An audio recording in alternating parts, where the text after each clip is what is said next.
ஸ்ரீமதே ராமானுஜாய நமக. ஸ்ரீமதே நிகமாந்த மகாதேசிகாய நமக. ஸ்ரீமத் அழகிய சிங்கர் திருவடிகளே சரணம். ஸ்ரீமத்யை விஷ்ணு சித்தார்ய மனோநந்தன ஹேத்தவே நந்தநந்தன சுந்தரியை கோதாயை நித்யமங்களம். திருப்பாவை பாசுரம் 25. ஒருத்தி மகனாய் பிறந்து ஓரிரவில் ஒருத்தி மகனாய் ஒளித்து வளர தருக்கிலனாகி தான் தீங்க நினைந்த கருத்தை பிழைப்பித்து கஞ்சன் வயிற்றினில் நெருப்பென்ன நின்ற நெடுமாலே உன்னை அறுத்தித்து வந்தோம் பறை தருதி யாகில் திருத்தக்க செல்வமும் சேவகமும் யாம் பாடி திருத்தக்க செல்வமும் சேவகமும் யாம் பாடி வருத்தமும் தீர்ந்து மகிழ்ந்தேலோரெம்பாவாய் வருத்தமும் தீர்ந்து மகிழ்ந்தேலோரெம்பாவாய் ஒருத்தி மகனாய் பிறந்து.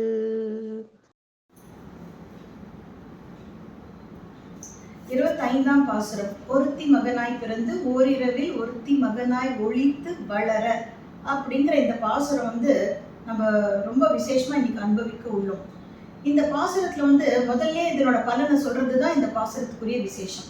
அதாவது கண்ணனை ஆசிரியச்சவர்களுக்கு, கண்ணபிரானை அடிபணிந்தவர்களுக்கு, கண்ணனிடம் சரணாகதி செய்தவர்களுக்கு அந்த கண்ணபிரான் சகல விதமான சௌபாகியங்களையும் தருவான் அப்படிங்கிறதா இந்த பாசுரத்துல இருக்கக்கூடிய ஒரு கிரக்ஸ், இதனோட எசன்ஸ். இதுல இப்ப என்ன ஆகுதுனாக்க, இந்த கோபிகைகள் சென்ற பாசுரத்துல என்ன பண்றா, பெருமாள்கிட்ட நீ மனசிறங்கு இறங்கேலோ, நீ மனசிறங்கி எங்களுக்கு பறைத்தா அப்படின்னு வேண்டிக்கிறான். இந்த பாசுரத்துல பெருமாள் எப்படி அனுகிரகம் பண்ண போறாங்கிறது ஒரு ஹிண்ட் கொடுக்க போறார். இந்த கோபிகைகள் என்ன சொல்றா, பெருமாளே உன்னை துதித்து பாடுறதுக்கு எங்களுக்கு நிறைய உபகரணங்கள்லாம் தேவைப்படுறது. அந்த அந்த பறையெல்லாம் நீ எங்களுக்கு கொடுக்கணும். பறை சில 7 உபகரணங்கள் கேட்க போறா. அதுல பறையும் ஒண்ணு. பறைன்றது இந்த டமாருன்றது ஒரு கருவி வகையை சேர்ந்தது. அதனால நாங்க கேட்கக்கூடிய உபகரணங்கள்லாம் நீ கொடுக்கணும். நீ கொடுக்க போற உபகரணங்கள் தனித்துவமா இருக்கணும். இது வரைக்கும் யாருமே அந்த மாதிரி கொடுத்துருக்கவே முடியாது. நீ கொடுத்த அவ்வளவுதான், அதுதான் தி பெஸ்ட். அதுக்கு மேல யாராலையும் கொடுக்க முடியாது. அந்த யூனிக்னஸ் இருக்கணும் பெருமாளே. அதனால நீ எங்களுக்கு அந்த மாதிரி ஒரு தனித்துவம் வாய்ந்த பறை, நீ தனித்துவம் வாய்ந்த உபகரணங்களை நீ கொடுக்கணும், பறை தரணும் அப்படின்னு இந்த பாசுரத்துல சொல்றா. திருத்தக்க செல்வமும் சேவகமும் யாம் பாடி அப்படிங்கிறா. அதெல்லாம் என்னன்றது ஒரு ஒரு வரியா நம்ம அனுபவிக்கலாம். முதல்ல இந்த ஒருத்தி மகனாய் பிறந்து ஓரிரவில் ஒருத்தி மகனாய் ஒளித்து வளர எல்லாருக்குமே தெரிஞ்ச விஷயம்தான். எப்படி அவர் வடமதுரையில் அவர் எப்படி பிறந்தார், எப்படி கோகுலத்துல கொண்டு போய் சேர்த்தார்னு இதை தெரிஞ்சா கூட நம்ம ஒருவரையும் சொல்றச்சு இதை அனுபவிக்கணும்.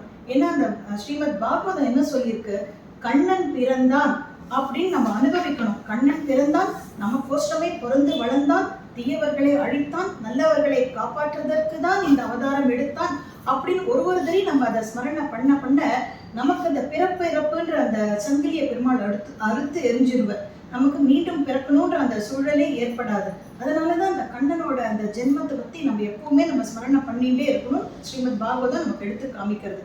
அந்த ஆண்டாள் என்ன பண்றா, ஒரு 2 வரி ஒரு 6 வார்த்தையில என்ன பண்ணிடுறா, கண்ணனோட பிறப்பு வளர்ப்பு எல்லாத்தையுமே இந்த ஒரு ஒரு 6 வார்த்தையில அடக்கிடுறா. அது என்னன்றது நம்மளும் இன்னொரு தடவை நம்ம அனுபவிப்போமே. எவ்வளவு தடவை கேட்டாலும் சக்கரை, எவ்வளவு தடவை சாப்பிட்டாலும் இனிப்பு தானே. பெருமாளோட வைபவத்தை எவ்வளவு தடவை கேட்டாலும் நமக்கு செவிக்கும் நல்லது, நம்ம ஆத்மாக்கும் நல்லது. நாமும் இப்ப அனுபவிக்கலாம். இந்த சந்தர்ப்பத்துல நாமும் சேர்ந்து அனுபவிப்போம். அதாவது வடமதுரை கிருஷ்ணர் பிறந்த ஜென்மபூமி. அது ஆவணி மாதம், ரோகிணி நட்சத்திரம், அஷ்டமி திதி. அன்னைக்கு கொற்ற மழை, இருட்டான இருட்டு. அப்படியே அந்த காலாகிரகம் சிறைச்சாலையில எங்கும் அப்படியே ஒரே அமைதியா இருக்கு. இந்த கம்சன் கெடு விதிச்சிருக்கான். தன்னோட காவலாளிகள்கிட்ட சொல்லி வச்சிருக்கான், இப்ப தேவகிக்கு பிரசவம் ஏற்பட போறது. வசுதேவரும் தேவகியும் அவளை நான் சங்கிலியால கட்டி வச்சிருக்கேன், கை காலெல்லாம் கட்டி வச்சிருக்கேன். அதனால அவளுக்கு எந்த சமயத்திலயும் அவளுக்கு பிரசவம் ஏற்படும். குழந்தை பிறந்த உடனே எனக்கு தகவல் சொல்லணும் அப்படின்னு செக்யூரிட்டியை நல்லா டைட்டன் பண்ணி வச்சிருக்கான். அப்ப என்ன ஆகுது, அந்த சமயத்துல ஒரு மாயை தோன்றுறது. அந்த ஒரு மாயினால என்ன ஆகுது, அந்த சிறைச்சாலையே அப்படியே இருட்டுல அப்படியே மூழ்கி போயிடுறது. எங்க பார்த்தாலும் இருட்டு, எங்க பார்த்தாலும் அமைதி. எல்லாரும் எந்தெந்த நிலைமையில இருந்தாலும் அப்படி அப்படியே ஃப்ரீஸ் ஆயிட்டு அப்படி அப்படியே மயங்கிட்டா எல்லாரும். அப்படியே என்ன ஆச்சு, பெருமாள் தன்னோட மாயையை பிரயோகம் பண்ணியிருக்க. இப்போ ஒரு பெரிய நிகழ்ச்சி நடக்க போகுது. அதனாலதான் இந்த மாதிரி அவாவா தன்னோட சுயநலம் எழுந்து அப்படியே ஒரு மாயத்தன்மை மேல அப்படியே மயங்கி இருக்கிற ஒரு நிலைமைதான் உண்டாச்சு. அப்போ பெருமாளுக்கு தோன்றிட்டு இதுதான் தகுந்த சந்தர்ப்பம் சொல்லிட்டு தன்னோட தாயாகிய தேவகியின் திருவயிற்றிலிருந்து பெருமாள் வெளியில வர திருவவதாரம் பண்றார் கிருஷ்ணர். அந்த ரோகிணி நட்சத்திரம், ஆவணி மாசம், அஷ்டமி திதி, நடு ராத்திரி, இரவில் ஒரு விடியல்னு சொல்லுவோமே, இரவா இருந்தா கூட இந்த விடியல் இது தேவகிக்கும் வசுதேவருக்கும் நல்ல வாழ்க்கை, எல்லாருமே இது விடிவு காலம். கம்சன் போல இருக்கிற ஆளுங்களுக்குலாம் அது எப்பவுமே அந்த இருட்டு தான் அவளுக்கு, எப்பவுமே அது இரவு தான். அதனால இரவில் ஒரு விடியல் ஆச்சு இந்த தேவகி வசுதேவருக்கு. அப்படியே தேவகி கண்ணனை ஈன்று எடுக்கிறார். கண்ணன் வெளியில வந்துடுறார். சின்ன குழந்தைய வரைச்சே 4 திருக்கரங்களோட வரார். அவர் சாக்ஷாத் ஸ்ரீமன் நாராயணனோட அவதாரமாச்சு. அதனால கையில சங்கு சக்கரத்தோடய வரார் 2 திருக்கரத்துல. அப்ப தேவகி பாக்குறா, தம் அத்புதம் பாலகம் அம்புஜேக்ஷணம் சதுர்புஜம் சங்ககதாயுதாயுதம் ஸ்ரீவத்ஸ லக்ஷ்மம் கலசோபி கௌஸ்துமம் பீதாம்பரம் சாந்திரபயோத சௌபகம் மகாரவைடூரிய கிரீட குண்டலத்பிஷா பரிஷ்வக்த சஹஸ்ர குண்டலம் உத்தாம காஞ்சம் கத கங்கனாதிபி விரோச்சமானம் வசுதேவ ஐக்ஷத. வசுதேவர் அப்படியே கண்டை விரிச்சுன்னு பாக்குறார். தேவகிக்கும் அவ்வளோ பேரானந்தம். ஆஹா, பெருமாளே நமக்கு அப்படியே திருவவதாரம் பண்ணி வந்திருக்காரு குழந்தையா அப்படின்னு சொல்லிட்டு தேவகி சொல்றா, 2 கையும் மறைச்சுக்கோப்பா, சக்கரத்தை மறைச்சுக்கோ. கம்சன் உன்னை கொள்றதுக்குன்னே ஏற்கனவே வெயிட் பண்ணிட்டு இருக்கான். அவன் பயப்படுறான், ஒன்னாலதான் அவனுக்கு அழிவுங்கிறதுனால அப்படியே கொதிச்சுட்டு இருக்கான் அப்படின்னு தாய் சொன்ன உடனே தன்னோட 2 திருக்கரங்களை அப்போதைக்கு மறைச்சுட்டார் பெருமாள். அப்ப என்ன ஆகுது, ஒரு அசரீரி கேட்கறது, வசுதேவரே, நாம் சொல்வதை உன்னிப்பாக கேட்டுக்கொள்ளும். உன்னோட பக்கத்துல ஒரு கூடை இருக்கு. பிறந்த இந்த சிசுவை அந்த கூடையில கிடத்துங்கோ. கிடத்திட்டு அப்படியே நேராக சிறைச்சாலை கதவுலாம் உங்களுக்கு அப்படியே திறந்து இருக்கும். உங்களோட சங்கிலியெல்லாம் அப்படியே கட்டுண்டு போயிடும். அப்படியே உங்க சங்கிலியெல்லாம் வெட்டப்பட்டு விடும். நீங்க அப்படியே குழந்தைய அந்த கூடையில தூக்கிட்டு நீங்க வெளியில போகணும். வெளியில போனீங்கன்னா யமுனா நதி வரும். யமுனையை கடங்கோ, அக்கறைக்கு போய் சேருங்கோ. அக்கறையில யார் இருக்கா, எந்த ஒரு பவனம் இருக்கு, நந்தகோபனோட பவனம் இருக்கு. அங்க பார்த்தேன்னாக்க அவரோட மனைவி யசோதா, அவளும் ஒரு குழந்தையை பிரசவிச்சிருக்கா. அவளுக்கு ஒரு பெண் குழந்தை பிறந்திருக்கு. நீங்க என்ன பண்ணணும், இந்த ஆண் குழந்தை, இந்த பாலகனை அங்க கொண்டு போய் விட்டுட்டு அவளோட அந்த பெண் குழந்தையை நீங்க தூக்கிட்டு மீண்டும் இதே சிறைச்சாலைக்கு உள்ள வரணும். இது தெய்வ கட்டளை அப்படின்னு அசரீரி சொல்றது. இவர் வசுதேவரும் அப்படியே ஒரு மந்திரத்துக்கு கட்டுப்பட்ட மாதிரி பாக்குறாரு. அப்படியே தன்னோட கையில கால இருக்கிற சங்கிலிலாம் அப்படியே விழுந்து போயிடுறது. அதே மாதிரி தேவகிக்கும் அப்படியே விழுந்து போறது. இந்த சங்கிலி அறுபட்டது இப்படின்னு இந்த ஒரு நிமிஷம் நம்ம ஸ்மரிக்கிறோம்ல, நம்மளோட பாவச்சங்கிலாம் அருந்தே போயிடும். இந்த சிரவணத்தோட பலனா சொல்லப்பட்டு இருக்கு. இது சத்தியம். அதனால அவளோட சங்கிலி அருந்ததுன்னு நம்ம கேட்ட இந்த நிமிஷத்துலயே நம்ம பாவச்சங்கிலி நம்மளை விட்டு நீங்கியது. சரியா? இப்ப மேற்கொண்டு கதைக்குள்ள போவோம். அப்ப என்னாவது, வசுதேவர் அப்படியே தூக்கிட்டு போறாரு. அங்க போச்சு அவர் சிறைச்சாலையை தாண்டி வெளியில வந்துடுறார். ஒரே இருட்டு, மழை பொட்டுன்னு மழை கொட்டுறது. என்ன பண்ணுவார், வெளிச்சம் வேணுமே. அப்ப ஆதிசேஷன் சென்றால் கொடையான்னு சொல்லிட்டு உடனே ஆதிசேஷன் வந்துடுறார். அந்த கூடைக்கு மேல அப்படியே ஆதிசேஷன் கொடையா அப்படியே பிடிச்சுன்னு வர்றார். அப்படியே ஆதிசேஷனுக்கு மேல கருடாழ்வாரும் வர்றார். ஸோ இப்ப ஆதிசேஷன் வரைச்சே வெளிச்சத்துக்கு கேட்கணுமா, அவரோட ஒரு படாக மணியிலேருந்து ரத்தினங்கள் வச்சுட்டு இருக்காரு. அவரோட தலைக்கு மேல ஒரு முகத்தையும் அப்படியே பளிச்சுன்னு அப்படியே வெளிச்சம் காமிக்கிறது. இருட்டில் அந்த வெளிச்சம் காமிக்கிறது. ஏன்னா வேற யார் கண்ணுக்கும் அது தெரியாது. எல்லாரும் மாயையில கட்டுண்டு இருக்கா. அப்படியே வசுதேவர் என்ன பண்றார், யமுனக்கரை கிட்ட வந்துடுறார். யமுனையை பார்த்தா அவ இன்னும் பிரவாகமா கிருஷ்ணரை தொட போறோன்ற ஜோர்ல இன்னும் வேகமா வளர்ந்துட்டே போறா. இன்னும் ஹைட்டா வந்து ஒரு அலையும். அவர் உள்ள அவருக்கு எதுவுமே தெரியல. அவர் மந்திரிச்சு விட்டா மாதிரி அவர் பாட்டு அப்படியே போயிட்டு இருக்கார். தூக்கின்னு போயிட்டே இருக்கார். அந்த ஒரு தெய்வ கட்டளையை மீறக்கூடாதுன்னு போயிட்டே இருக்கார். அப்போ யமுனையே ஒரு ஸ்டேஜ்ல என்ன பண்றா, அந்த பெருமாளோட திருவடி தொடர அளவுக்கு அவள் வசந்து பெருமாள் திருவடி பெருசா அவளுக்கு கிடைச்சுட்டா. அப்புறம் கிடுகிடுன்னு இறங்கிட்டு அவளே அப்படியே வழி விட்டுடுறா. வழி விட்டோன்னே இவர் அப்படியே போறார். போயிட்டு அவ அந்த அசரீரி சொன்ன மாதிரி கோகுலத்துள்ள போறார். அங்க பார்த்தா நந்த பவனம், அதுலயும் கதவு திறந்திருக்கு. இவளோட பிரசவ கதவும், அந்த யசோதா அம்மாவோட பிரசவ கதவும் திறந்திருக்கு. அங்க பார்த்தா அந்த பெண் குழந்தை இருக்கு பக்கத்திலே. இவர் எடுத்துட்டு போன அந்த ஆண் குழந்தை, அந்த பாலகனை வசுதேவர் தன்னோட பிள்ளைய அங்க அப்படியே யசோதா பக்கத்துல அவ குழந்தைய அப்படியே விட்டுட்டு யசோதை பிரசவிச்ச அந்த பெண் குழந்தைய தூக்கிட்டு திருப்பி இங்க வந்துடுற. அதே மாதிரி யமுனை திருப்பியும் வழி விடுறது நேர இந்த வடமுதிரை அதே ஜெயில் அதே சிறைச்சாலைக்குள்ள வந்து முன்ன எப்படி இருந்தாலும் அதே மாதிரி இருக்கு. அதே மாதிரி சங்கிலியில இப்ப தன்னால வந்துடுது. ஏன்னா கம்சனுக்கு சந்தேகம் வரக்கூடாது இல்லையா? இந்த நிகழ்ச்சி நடந்ததே யாருக்குமே தெரியாது. கிருஷ்ணர் இப்ப அங்க கோகுலத்துக்கு போயாச்சு. அங்க யசோதையோட குழந்தை இப்ப இங்க வந்தாச்சு. மறுநாள் காலத்தால் அந்த சத்தம் கேட்கறது, உடனே சத்தம் கேட்டோடனே வந்து பாக்குறா.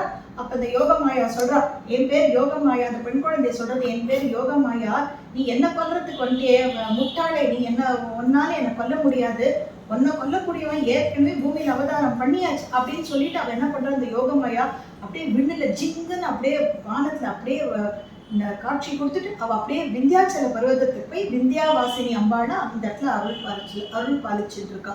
இப்ப இந்த இடத்துல என்ன ஆகுது, கம்சனுக்கு இது தெரிஞ்ச உடனே பயம் வந்துடுது. பக்கத்துல இந்த கிருஷ்ணன் எங்க பிறந்திருக்கணும், அந்த யோகமாயா வரை இப்படி சொல்லிட்டு போயிருக்காளே அப்படின்னு சொல்லிட்டு பயப்படும். நாரதரும் வந்து சொல்ற, இதை பாருப்பா கம்சா, நீ தேடிட்டு இருக்கிற குழந்தை வேற எங்கேயும் இல்ல, பக்கத்துல இங்க கோகுலம் இருக்குல்ல, அந்த கோகுலத்துலதான் அந்த குழந்தை வளர்ந்துன்னு வரான் அப்படின்னு நாரதரும் வேற சொல்லிட்டு போயிட்டார். இதை கேட்டதுல இருந்து கம்சனுக்கு அப்படியே வயிற்றுல புலி கரைக்கிற மாதிரி அவனுக்கு பயப்புற அப்படியே எரியறது, அப்படியே வயிற்றுச்சலா இருக்கும் அவனுக்கு. அப்படியே எப்படி நம்ம தேடின்னு போறது, எப்படி நம்ம கொள்றது அந்த குழந்தைன்னு அப்படியே அவன் வயிற்றுக்குள்ள அப்படியே நெருப்பா எரியுது. அததான் இந்த பாசத்துல சொல்றா, நெருப்பென்ன நின்ற நெடுமாலே உன்னை அறுத்தித்து வந்தோம் பறை தருதியாகில் அப்படின்ற மாதிரி ஆண்டாள் இதுல கொண்டாடுறா. இந்த இடத்துல இப்போ ஒரே சந்தர்ப்பத்துல பெருமாள் என்ன பண்றார், ஒரு அம்மா அப்பாவுக்கு மகனா பிறந்துட்டு இன்னொரு அம்மா அப்பா கிட்ட போய் அவ பிள்ளையா வளர்ற. 4 பேருக்கு ஒரே சந்தர்ப்பத்துல 4 பேருக்கு ஒரே இரவுல அனுகிரகம் பண்ணியிருக்கா. இந்த தேவகி வசுதேவர் யாருன்றது நிறைய பேருக்கு தெரிஞ்சிருக்கும், தெரியாத வாழ்க்கை ஒரு சும்மா ஷார்ட்டா சொல்லிடுறேன். தேவகி வசுதேவர் இவா யாருன்றத பார்க்கணும்னாக்க பிருஷ்ணி கர்ப்பன் பிருஷ்ணி சுதபஸ்ன்னு சொல்லிட்டு ஒரு 2 பேர் தம்பதிகள். இவா ரொம்ப கடுந்தவம் பண்றா. பெருமாளே தங்களுக்கு பிள்ளையா வந்து பிறக்கணும் அப்படின்ற ரொம்ப கடுந்தவம் பண்ணதுனால இவா தவத்தை மிச்சி பெருமாள் வந்து இந்த பிருஷ்ணி சுதபஸ் முன்னாடி தோன்றார். உங்களுக்கு என்ன வரன் வேணும்னு கேட்கிறார். பெருமாளே அப்படியே ஒன்ன மாதிரியே ஒரு பிள்ளை பிறக்கணும், ஒன்ன மாதிரியே அழகா இருக்கணும், ஒன்ன மாதிரியே வீர தீர பராக்கிரமம் எல்லா குணமும் ஒன்ன மாதிரியே இருக்கணும்னு 3 தடவை அவ சொல்றா. அப்ப பெருமாள் சொல்றார், என்ன மாதிரி யாரும் ஒரு ரீப்ளேஸ்மெண்ட் கிடையாது, எனக்கு நானே தான் ரீப்ளேஸ்மெண்ட், என்ன மாதிரி வேற யாரும் கிடையாது.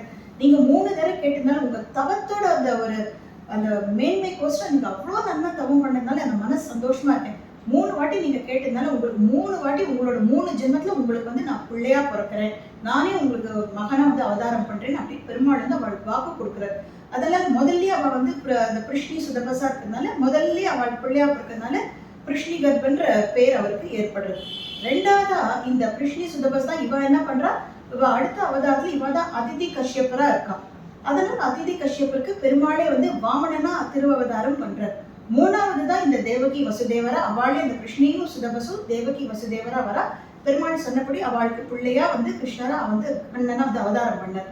இப்போ அதே மாதிரி இந்த யசோதா நந்தகோபன் அவ கிட்ட போய் வளர்ப்பு மகனா இருக்காரு, அதுக்கும் என்ன ஒரு தாத்பரியம் இருக்கு அப்படின்னாக்க, துரோணா அப்படின்னு ஒரு வசு, இந்த எப்படி தேவஜாதியும் ஒரு கந்தர்வர்கள் தேவர்கள் யக்ஷர்கள் கிணறு மாதிரி இந்த வசுக்கள்னு அவ ஒரு கேட்டகரி.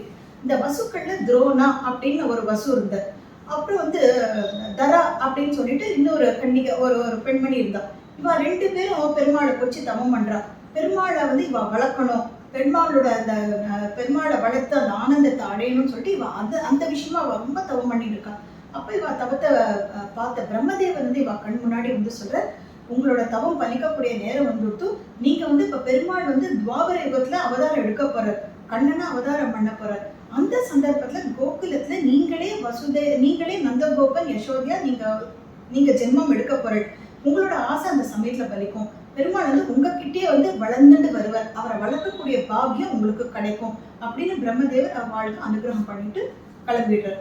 அதனாலதான் இந்த ஒரே பிறப்பிலே தான் எடுத்த ஒரே அவதாரத்திலே ஒரு அம்மா அப்பாவுக்கு குழந்தையா பிறந்த இன்னொரு அம்மா அப்பாவா வளர்க்கக்கூடிய அந்த பாக்கியத்தை அவளுக்கும் கொடுத்தார். இந்த ஒரு தாற்பயம் என்னன்றதை நம்ம புரிஞ்சுட்டோம்.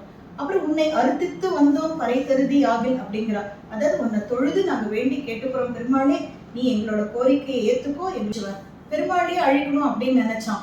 அவனோட கெட்ட எண்ணமே அவனுக்கு நெருப்பா மாறி பிரளய அக்னியா மாறி அவனையே அழிச்சு விடுத்து. இதுதான் கோபிகைகள் சொல்றா, நெருப்பென்ன நின்ற நெடுமாலே உன்னை அறுத்தித்து வந்தோம் பறை தருதி ஆகில் திருத்தக்க செல்வமும் சேவகமும் யாம்பாடி வருத்தமும் தீர்ந்து மகிழ்ந்து அப்படின்னு சொல்றான். இந்த இடத்துல என்ன சொல்ல வரான்றத புரிஞ்சுக்கலாம்.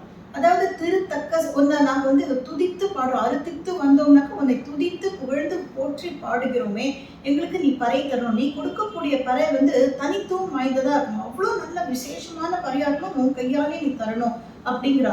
திருத்தக்க செல்வமும் அப்படின்னாக்கா என்ன அர்த்தம்? இப்ப சாதாரணமா நம்ம ஒருத்தட்ட போய் எதாவது ஒண்ணு கேட்கிறோம்னாக்க அவ சக்திக்கு ஏற்றபடி நமக்கு கொடுப்பா. இப்ப இவ என்ன சொல்றா, கண்ணா நீ சாதாரணமா நீ தான் எல்லாத்துக்குமே காரண காரியம். ஆனா உன் பக்கத்துல யார் இருக்கா? உனக்கே உனக்கு ஐஸ்வர்யத்தை கொடுத்து உனக்கே அந்த தேஜஸை கொடுக்கக்கூடியவ யாருன்னா சாட்சாத் ஸ்ரீ மகாலட்சுமி. அவ உன்னோட பத்தினியா இருக்கா. ஒரு ஸ்ரீ மகாலட்சுமிய பத்தினியா வச்சுட்டு நீ கம்மியா கொடுத்தானாக்க, இல்லைன்னா போரும் போராம கொடுத்தானாக்க உனக்கு நல்லா இருக்குமா? அது மகாலட்சுமிக்கு ஏத்தபடி நீ நன்னா கொடுக்க வேண்டாமா? அந்த மாதிரி ஒரு தனித்துவமா இருக்கணும். நல்லா கொடுக்கறது அவ்வளோ நல்லா ஒஸ்தியா நல்ல பொருளா கொடுக்கணும் நீ. அப்படிங்கிறதுனால திருவாகி மகாலட்சுமி அவளோட அந்த கடாட்சம் பெற்ற பொருள்னா இன்னும் எவ்வளவு நல்லா இருக்கும் அந்த வஸ்து. அதனால அதுக்கேற்றபடி நீ நல்ல ஒரு ஸ்ட்ரெயஸா ஒரு நல்ல ஒரு எப்படி சொல்றதுன்னா கிராண்டா நல்லா கொடுக்கணும், நல்ல ஃபர்ஸ்ட் கிளாஸான பொருளா கொடுக்கணும் அப்படின்ற மாதிரி சொல்றான். திருத்தக்க செல்வமும் சேவகமும் யாம்பாடி. அப்படி அந்த மாதிரி நீ கொடுக்கக்கூடிய அந்த உபகரணங்கள்லாம் அதை கொண்டு நாங்கள் வந்து உன்னை ரொம்ப துதிப்போம், உனக்கே சேவகம் பண்ணுவோம், உன்னை துதித்து உன்னை வந்து அடையிறது தான் எங்களோட குறிக்கோள் அப்படின்னு சொல்றா. வருத்தமும் தீர்ந்து மகிழ்ந்து. இது என்ன சொல்றா? கண்ணா உன்னை விட்டு பிரிஞ்சதுனால எங்களுக்கு ரொம்ப வருத்தமாச்சு. இந்த நடுங்கிற குளிர்ல வர அதனால எங்களுக்கு துன்பமும் ஏற்பட்டது. உன்னை பார்த்து உன்னை பாடி உங்ககிட்டேருந்து பறை வாங்கிட்டு உனக்கு சேவகம் பண்ணா எங்களோட வருத்தம் எல்லாம் தீர்ந்துடும், நாங்க நல்லா சந்தோஷமாயிடுவோம் அப்படிங்கிற கருத்து தான் இந்த கோபிகைகள் கண்ணனுக்கு தெரிவிக்கிறார். அடுத்து இப்ப என்ன, அடுத்த பாசுரத்துல 7 உபகரணங்கள் கேட்க போறா, 7 விதமான கருவிகள் கேட்க போறா பெருமாள் கிட்ட. அந்த கண்ணன் கிட்ட கேட்க போறா. என்னென்ன கருவின்றதை பார்க்கலாம். அப்பாப்பா ஒரு கருவி என்னென்ன விசேஷம் இவா கேட்கறது ஒண்ணு, கண்ணன் அதுக்கு மேல கொடுக்க போறார் பாருங்கோ. அத்தனையும் அடுத்த பாசுரத்துல ஒரு இன்பமயமான ஒரு பாசுரம். அது எல்லாம் சேர்ந்து நம்ம அனுபவிக்கணும். அந்த ஆண்டாள் ரங்கமன்னர் கடாட்சத்தினால நம்ம அனுபவிக்க போறோம் நம்ம அத்தனையும். ஆக இந்த பாசுரத்தில் காட்டப்பட்ட இடங்கள் வடமதுரை பார்த்தோம், கோகுலம் பார்த்தோம். இங்க காட்டப்பட்ட திருநாமங்கள் வாசுதேவன். ஏன்னா ஒருத்தி மகனாய் பிறந்துன்னு சொல்ற இடத்துல வசுதேவரோட பிள்ளையா அந்த கண்ணன், அதனால வாசுதேவன்ற மாதிரி நம்ம இந்த இடத்துல அர்த்தம் பண்ணிக்கணும். வாசுதேவன்ற திருநாமத்தை நன்றாக அனுபவித்தோம். ஸ்ரீ ஆண்டாள் ரங்கமன்னார் திருவடிகளே சரணம்.